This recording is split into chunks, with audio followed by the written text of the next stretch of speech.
What if the strongest shield against evil is not something you hold in your hand, but something you awaken in your heart? What if there exists a prayer so subtle, so inward, that darkness cannot even recognize you when it approaches? Today we uncover a secret prayer spoken not only by the tongue, but by the soul itself, a prayer that Ibn Arabi described as a living veil between you and all forms of harm.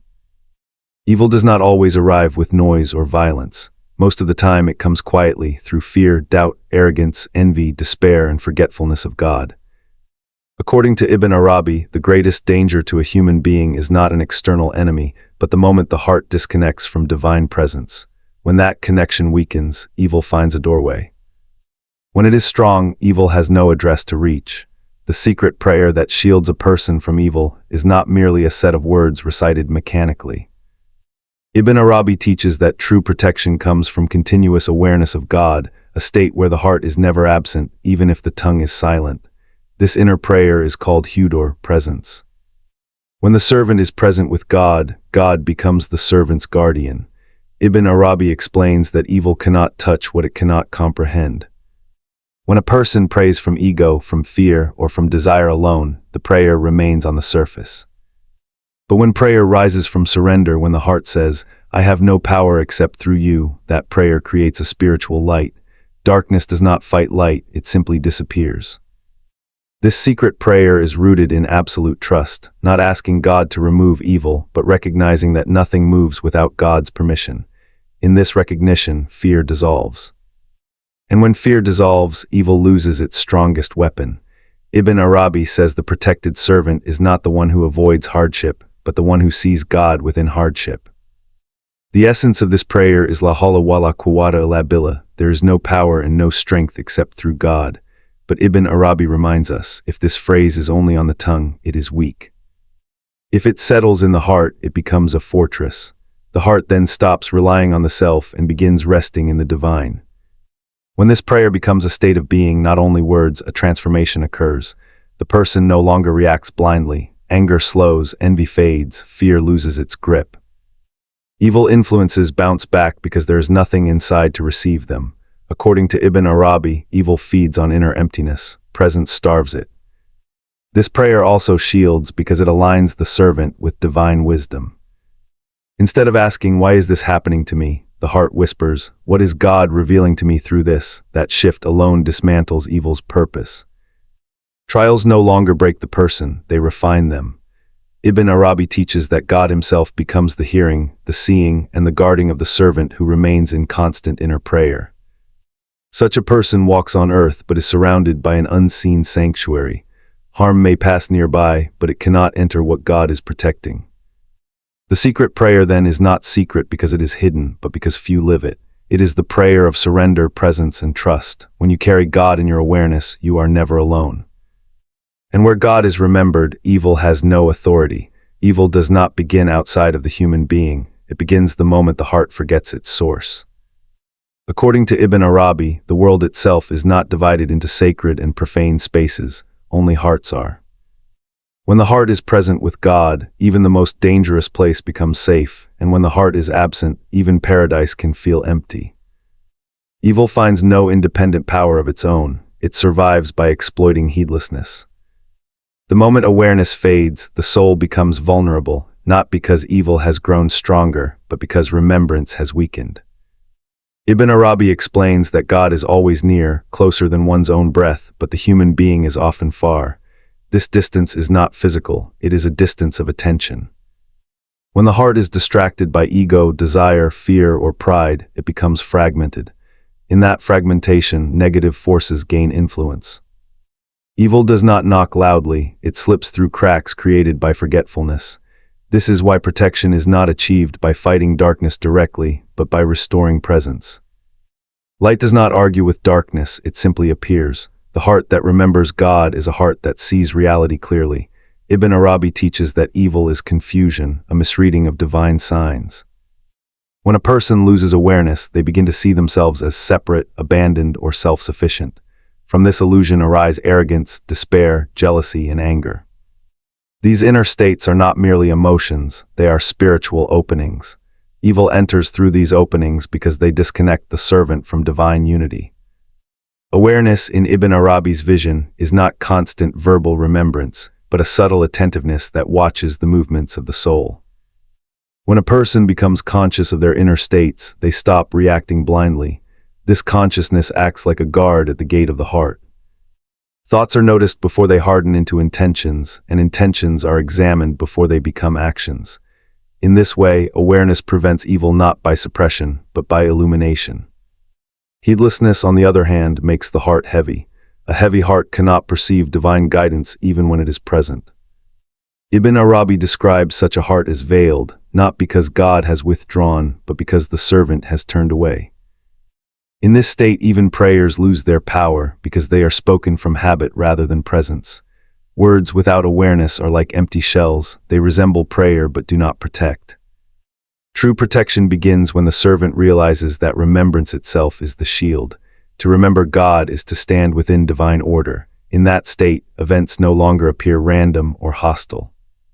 Even hardship becomes meaningful. Evil thrives on chaos and fear, but awareness restores harmony.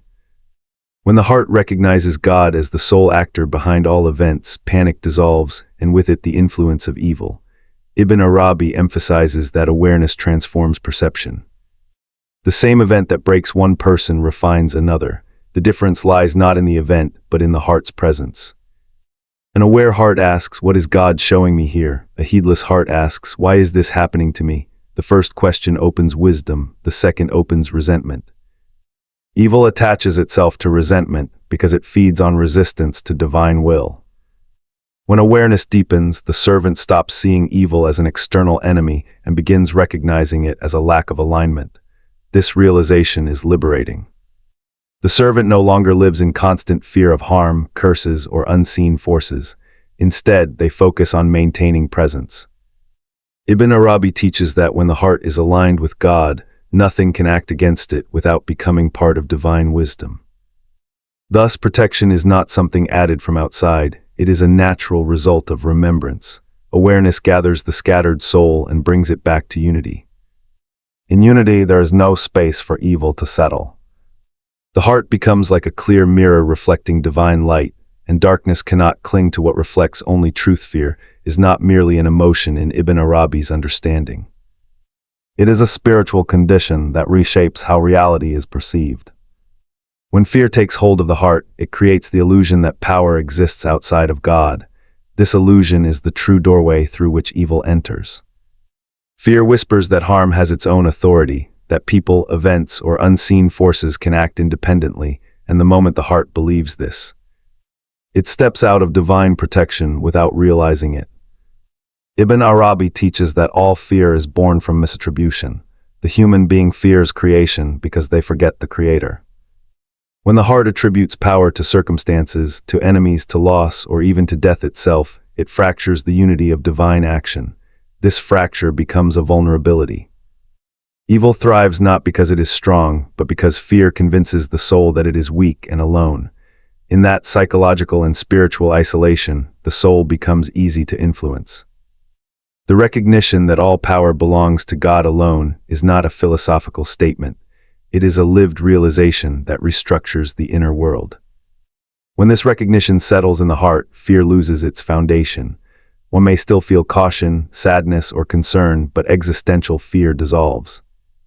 Ibn Arabi distinguishes between natural human response and spiritual fear. The first belongs to the body, the second enslaves the soul. Protection begins when the soul is freed.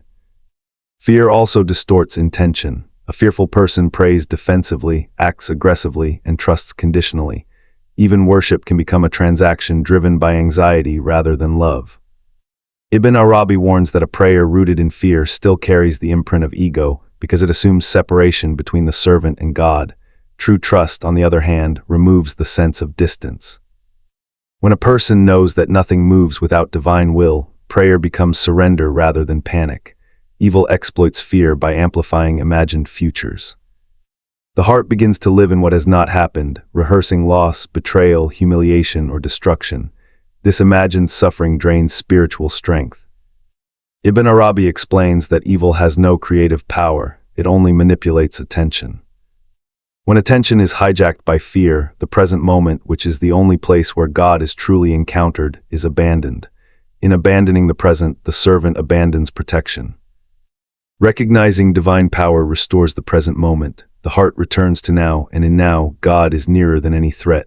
This is why Ibn Arabi emphasizes tawakkul, not as passivity, but as clarity.